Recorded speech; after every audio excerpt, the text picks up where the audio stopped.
As Adora started her modeling career, she faced numerous difficulties. The new environment in the city was completely different from the peaceful life in Umala. She felt out of place and lacked confidence, especially when competing with other models who had ideal figures with perfect height and proportions. The skeptical stares and whispers about Adora's slender appearance always made her feel like she didn't fit in the industry. However, Chiki, who discovered and brought her into the modeling world, constantly encouraged her to keep going. He believed that Adora had a special beauty and uniqueness that no one else had. Chiki's advice and support helped Adora regain her confidence. She began to train hard, learning how to pose in front of the camera, how to move naturally, and how to attract attention. She gradually found her rhythm and became more confident while walking the runway. Although there were moments when she felt tired and wanted to give up, Adora never quit. She knew she was on a difficult path, but it was her difference that made her shine. Over time, Adora began to receive attention from photographers, designers, and major brands. One day, during a photo shoot, a famous designer, Mrs. Akinola, noticed Adora. She recognized her natural beauty, grace, and uniqueness, and decided to invite Adora to participate in an upcoming fashion show. Adora quickly became a standout figure, loved by fashion enthusiasts and the media. Not only did she succeed as a model, but she also became a symbol of natural beauty and self-confidence. Adora realized that it was her difference that led her to success. After her initial success in modeling, Adora gradually became famous and was recognized by the media and public. She was not only a model, but also became a role model for women who dared to live true to themselves and reject society's rigid beauty standards. However, fame brought new challenges. As her career progressed, Adora had to face the pressures of the modeling industry. She had to constantly maintain a perfect image, deal with scrutiny and competition from other models. Even though she had become a familiar face on fashion runways and in the media, she still felt something was missing in her life. After long days of work, Adora began to feel a deep sense of loneliness and emptiness. She had everything she had ever dreamed of: fame, recognition, and admiration, but the nights spent alone in her luxurious apartment left her feeling emotionally deprived and disconnected. She missed her family, her village, and the memories of her childhood, where she was loved and not judged for her appearance. One night, after a particularly tiring photo shoot, Chiki, the man who had introduced her to the modeling world, noticed the change in Adora's mood. He comforted her, advising her not to let the difficulties and loneliness dim her inner light. Chiki's words helped Adora realize that no matter how successful she became, she had to hold on to her personal values and not let success or fame change who she was. Gradually, Adora found a balance between her career and personal life. She decided to use the platform she had gained to help others, especially young girls who felt insecure about their appearance. She started sharing her story in interviews, emphasizing that true beauty isn't about uniformity, but about confidence and self-acceptance. After succeeding in her modeling career, Adora decided to return to Umala to visit the village where she had once felt excluded because of her different appearance. She had left the village a long time ago, and although she had achieved great success in the city, she still felt a deep longing for her homeland. She didn't know how the villagers would receive her after everything that had happened. When Adora returned, she was pleasantly surprised by the warm welcome from everyone in the village. Those who had once mocked her now greeted her joyfully. The whole village gathered in the square to welcome her, and the children, her old friends, all ran to her with smiles and admiring looks. The women in the village, who had once distanced themselves and criticized her, now approached and embraced her warmly, showing their respect and admiration. When Adora stood before the crowd, she no longer felt self-conscious. She began to share her story with everyone, emphasizing that true beauty isn't about appearance, but about self-confidence and the ability to accept oneself. She spoke about the difficult journey she had been through and the importance of self-love. Adora's words touched the hearts of the villagers, and she became a symbol of strength and confidence.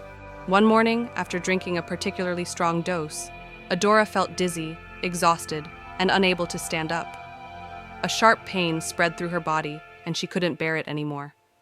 She collapsed onto her bed, unable to move, struggling to breathe. In panic, she cried out for help.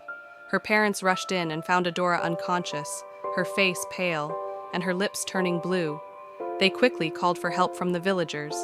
The villagers quickly gathered, and Mama Chin, the elderly woman known for her wisdom, arrived just in time.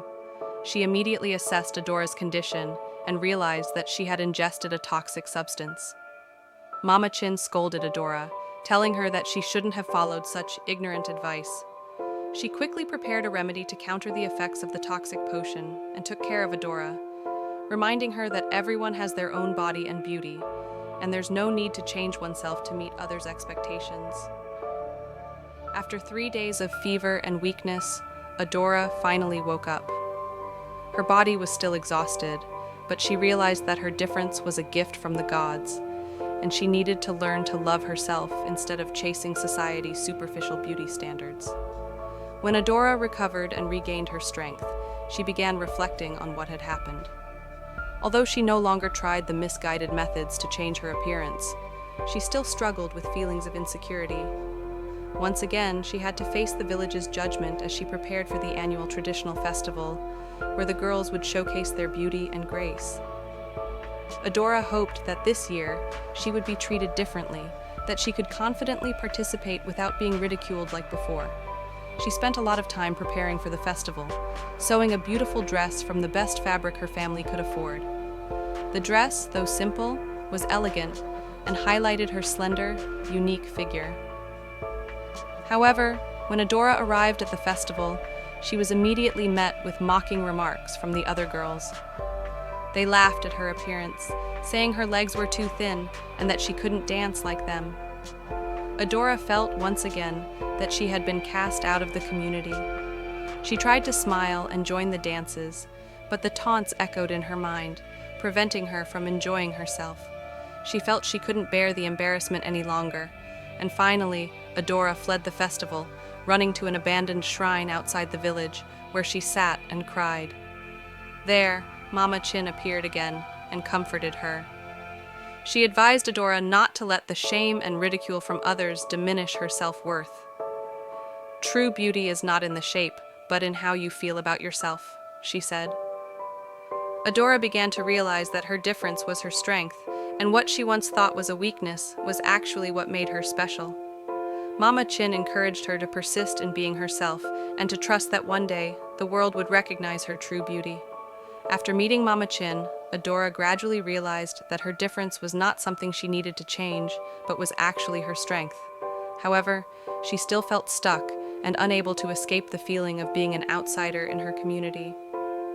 Though Mama Chin's advice comforted her, Adora still feared that she would forever be seen as an outsider, unable to ever become the role model everyone wanted her to be.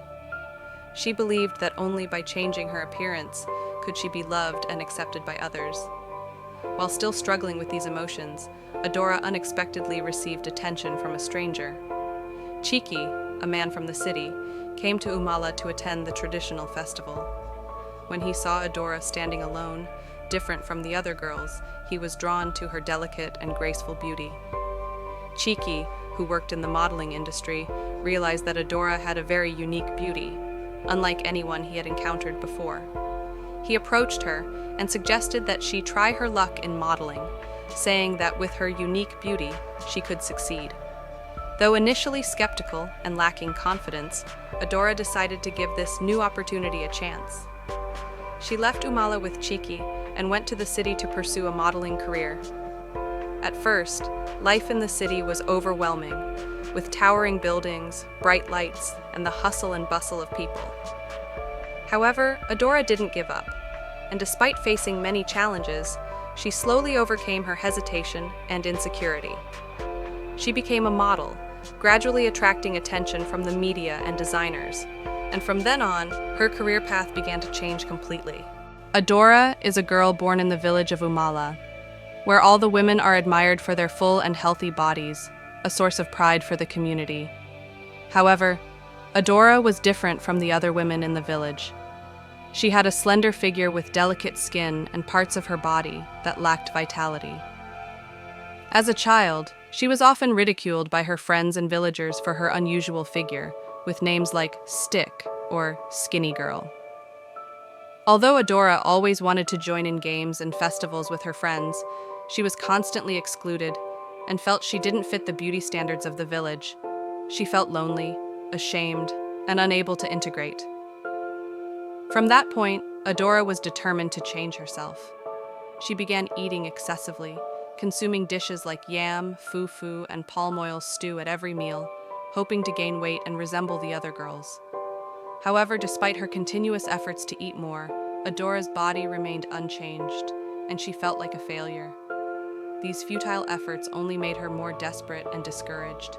But during this time, she didn't realize that true beauty isn't about appearance, but about accepting and loving oneself. As Adora grew, she realized that she wasn't like the other girls in Umala, where all women were praised for their healthy and robust figures. The girls in the village had round, full bodies and were considered symbols of health and beauty. Meanwhile, Adora remained slender with thin arms and legs. This made her feel like an outsider, unable to join in the community activities. She couldn't dance at festivals or participate in games, and she always felt lacking in confidence when facing others. Every time she participated in a festival, Adora was ridiculed. Other girls would say that her legs were too thin to dance with them. Their words struck deep into Adora's self-esteem, making her feel embarrassed and rejected. Insults like Stick and Skinny Girl followed her, making her feel isolated and disconnected from her own village. The feeling of not being loved and accepted grew stronger, and Adora slowly became more desperate. One day, after being mocked again at a festival, Adora ran to the riverbank and sat there crying alone. She felt like the only person in the village who had no value, who wasn't beautiful like the other girls. It was then that Mama Chin, an elderly woman from the village, came to her. Mama Chin was known for her life experience and wisdom. She gently comforted Adora, telling her that her difference was a precious gift from the gods. Mama Chin advised her never to try to change herself to fit others' expectations. Although these words comforted Adora, doubt and self-esteem issues still lingered in her heart. She felt that if she didn't change her appearance, she would never be accepted or loved. With growing insecurity and sadness, Adora decided that she had to change her appearance to be accepted by others. She believed that if she could gain weight and look like the other girls, she would be loved and no longer mocked. Determined to change herself, Adora began overeating. Every meal, she forced herself to eat more than usual, consuming high-calorie foods like yam, fufu, and palm oil stew, thinking they would help her gain weight quickly. However, despite eating so much, Adora's body did not change. She couldn't gain weight no matter how hard she tried, and her figure remained the same. This made her feel even more like a failure. She didn't understand why her efforts were in vain, and her despair grew with each passing day. She even began to believe that if she couldn't change her body, she would never be accepted in her community. But the despair didn't just stop with overeating. Adora also heard from other girls in the village about strange medicines and methods that could help her gain weight quickly. Some of the girls told her about magic potions they believed helped many others gain weight successfully. Hopeful and trusting in their advice, Adora began trying these potions, despite their bitter taste and the discomfort they caused. She thought this might be her only chance to change herself and become part of the community. However, this only made her feel weaker and in pain, but she kept going, hoping that she would finally get the results she wanted. Adora continued to drink the potions that the other girls in the village recommended, despite their unpleasant taste and the pain she felt each time she drank them. She hoped that these would be the key to changing her figure and gaining acceptance in the community. Every day she took a new dose, believing that it would help her achieve the appearance everyone expected. However, as she kept drinking, Adora felt her body grow weaker, her skin pale, and her health deteriorate significantly. But she didn't give up, convincing herself that these were just normal side effects that would go away once her body adjusted to the potions.